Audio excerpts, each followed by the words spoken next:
Bonjour à toutes et à tous, bienvenue dans ce format Ouvrir un restaurant. Vous le savez, chaque vendredi, le podcast Chef passe en mode entrepreneuriat. On explore justement la face entrepreneuriale de la gastronomie. Et dans ce format bonus, Adrien, salut Adrien. Hello.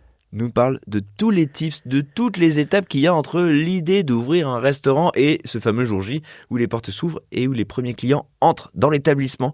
Aujourd'hui, on va se parler de l'équipement. Un truc hyper important, parce qu'il faut équiper sa cuisine, équiper son restaurant. Quel équipement acheter en priorité ? Est-ce qu'on est dans le low cost ? Est-ce qu'on claque un piano Molteni ? Comment on fait ? C'est quoi les bons C'est la trucs ? bonne question. Est-ce que j'achète tout neuf ou pas ? Ouais, non mais vraiment. Non mais il y a un truc, j'imagine. Non, mais en tout cas, je commence par cet épisode parce que un bon outil de travail, c'est ça. En tout cas, tu fais toujours du bon travail avec un bon outil de travail. Le matériel de cuisine, c'est le plus important. Ça va être, c'est quelque chose que tu utilises tous les jours et que l'idéal, c'est qu'il soit robuste et qu'il soit garanti et fonctionnel. T'as plusieurs méthodes et moi, ce que je conseille, c'est t'as plusieurs méthodes d'achat sur le matériel de cuisine. Premièrement, c'est de faire un panaché de ces achats, se dire, ok. Quel est mon cœur de métier ? Je vais faire de la pizzeria. Okay. Bon, généralement, le four à pizza, pas con. C'est quand même le truc le plus indispensable. Ouais. Donc, prioriser les équipements. Ok, donc on part du cœur de la proposition et on se dit pour assurer ce cœur, il y a des indispensables. Voilà. Le four pour une pizzeria. Je veux faire du burger, mais généralement, je vais mettre plus d'argent sur le clam, donc c'est là où on chauffe le steak, et les friteuses. Ouais. Après, les meubles froids, il en faut, mais peut-être qu'on peut trouver une solution pour les prendre un peu moins cher. D'accord. Donc moi, ce que je fais, c'est adapter le type de matériel. Donc ensuite, une fois que tu priorises, tu adaptes le type de matériel. Ouais. J'achète du neuf pour tout ce qui est équipement indispensable, chambre froide, clam, friteuse. Ensuite, tu panaches avec tout ce qui est occasion, donc pour le mobilier inox, les étagères, la plonge. T'as pas mal d'acteurs, donc Alpaga ou de prestataires qui font de l'occasion. D'accord, ok, ouais. Qui vendent des produits en occasion. Donc toi tu dis, ok, cœur de métier, les indispensables, là c'est du neuf. Voilà. Mais pour les à côté, donc les plans de travail, les étagères, les trucs comme ça, on peut réfléchir à de l'occasion. Donc on segmente un petit peu. C'est ça, on segmente. Et ensuite, tu as une troisième possibilité, c'est le leasing. Ah oui, comme pour les voitures ? Ouais, comme pour les voitures. Tu payes un loyer pour disposer d'un outil ? Tu payes un loyer, par exemple la machine à café. Exemple très concret, chez Munch ou au Café de l'Usine, on a un loyer sur la machine à café. Donc elle vous appartient pas ? Non. Et tous les mois, on paye. T'as la possibilité de le faire. Ouais, comme avec une voiture à la fin. Exactement. T'en as qui le font pas, qui peuvent acheter cash. Sur les bornes chez Père et Fiche, on les loue. D'accord. Les loue. Et après, par exemple. Parce que ça t'évite un coût au démarrage. Ouais, c'est assez onéreux. Ouais. Et après, par contre, tu peux soit, une fois que la période de location est finie, la racheter, soit tu peux la changer aussi. Ouais.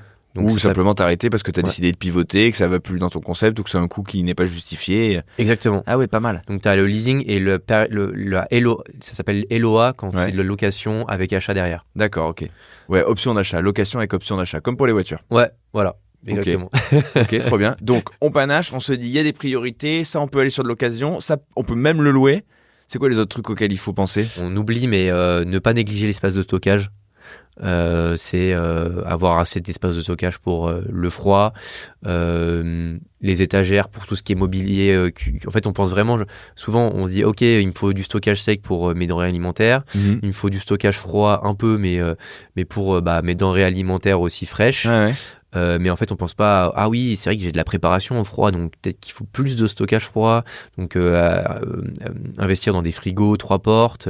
Mais en fait, j'ai aussi le matériel de cuisine à entreposer, qui me prend de la place, donc il faut faire donc on va mettre des étagères, des tables en inox avec une étagère en dessous pour stocker à mort, quoi. Ouais, donc, je comprends. Donc il y a aussi ça qui prend de la place, et ça c'est pas négliger tout ce qui est espace de stockage. On peut se rendre compte, en fait, on n'a pas du tout mal estimé. Ouais, j'imagine. Donc ça c'est assez important. Ok. Et tout ce petit monde doit être donc déjà robuste et sous garantie. Enfin, tout ce qui est matériel électrique, etc. C'est très important d'avoir une garantie parce que ça peut casser. Tu fais des choses. C'est physique, la cuisine. Bien sûr. Donc ça peut, même si c'est robuste, ça peut se casser. Et pareil, tout ce qui est petits achats de matériel, je sais pas, la poubelle, la marque de café, etc. Faut pas hésiter à investir sur du matériel spécial CHR. D'accord, T'as donc plein le de pro. prestats, Ouais. t'as plein de prestats qui le font. Même si c'est plus cher et que tu dis ah ok, j'ai la même référence chez Amazon, mais à 2 fois moins cher. Ouais.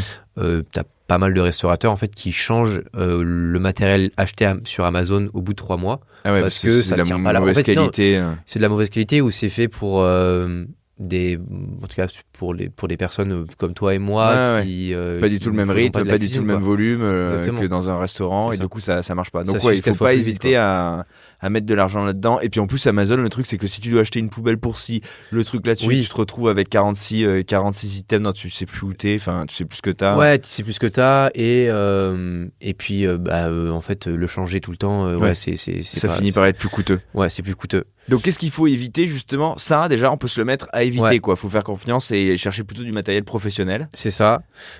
Faut éviter aussi de tester ses appareils au dernier moment. Ah, tu parles de la puissance quoi, de ce de ce dont électrique. on a besoin. Ah ouais. Ouais, on s'est plusieurs fois rendu compte chez BioBurger que c'était plutôt bénéfique de faire ça Ah ouais. parce que une fois que tu fais Quand tu dois tourner brancher tout en 10 route, friteuses. ouais, tu lui branches ton clam, tes friteuses, machin, Ouais. ok, ça passe, mais déjà tu peux voir que soit t'as tout s'éteint, donc Ouais. là c'est compliqué.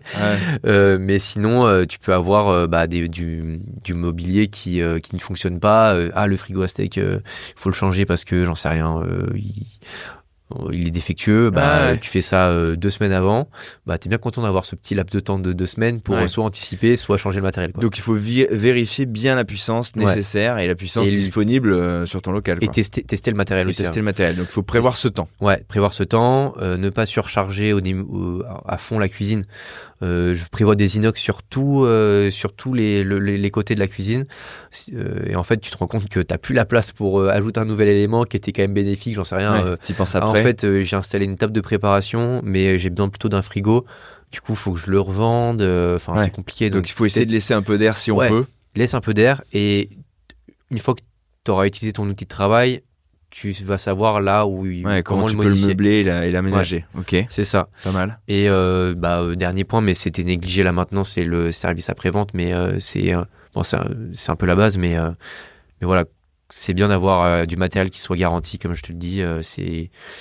T'es pas à l'abri d'une casse, même si c'est du Ouais. neuf, voilà, d'une défaillance. Donc garantie et bon service après-vente, c'est essentiel. Ouais. Ce que tu nous dis là, en résumé de cet épisode, là, choisir son équipement, c'est déjà essayer de pas non plus faire trop d'économies. C'est un truc qui revient souvent dans nos épisodes, j'ai l'impression quand même de se dire, en fait, là où on croit qu'il va y avoir des raccourcis, qu'on va économiser 3 sous, en fait, c'est jamais vraiment une bonne idée. Non. Et là, sur l'équipement, ça l'est pas, clairement. Sur l'équipement, tu peux faire des économies en faisant un panache. Voilà, en ça, c'est utilisant, intéressant, ce que les tu disais. occasions et le leasing. Ouais. C'est là où tu fais des économies. Ouais. Par contre, acheter du... Le petit truc discount qui vient le du bout du monde pour. Voilà, au final, tu vas perdre de l'argent en fait derrière. Ouais, je comprends. Donc c'est Hyper bien. arbitré, quoi. Donc panaché, tu le disais ça. Donc le cœur du métier, on investit là-dessus, on prend du pro. Pour le reste, on peut aller sur de l'occasion. Ouais. Et pour les annexes, faire de la location, Faire de la location, c'est possible aussi. comme pour la machine à café Voilà. dont tu parlais. Hyper malin. On panache, on investit, on fait confiance aux pros. Exactement. J'ai à peu près tout compris. c'est très bien Très bien, résumé. je veux vraiment rester. Merci Adrien, merci pour tous ces conseils. Merci à toi. Chers amis, merci de nous avoir suivis. Comme chaque vendredi, Adrien nous donne toutes les clés pour ouvrir son restaurant. En fait, on part de l'idée, on va jusqu'au jour J où les portes s'en trouvent. Merci Adrien pour tous ces tips et tous ces tuyaux. Merci à toi. Il est opening planner, lui son métier c'est justement d'aider les gens, les chefs, les restaurateurs, les restauratrices à aller jusqu'à ce jour de l'ouverture. Merci de partager ce savoir avec nous. Vous pouvez nous retrouver ici sur YouTube ou nous écouter sur votre plateforme préférée, Apple Podcasts, Spotify, Deezer. Mettez des commentaires, mettez des notes, envoyez-nous des messages sur Instagram, tiens, chef podcast, chef au pluriel, _podcast. Et on vous répond à chaque fois. Merci beaucoup. On se retrouve la semaine prochaine. À la semaine prochaine. Merci, salut Adrien. Salut.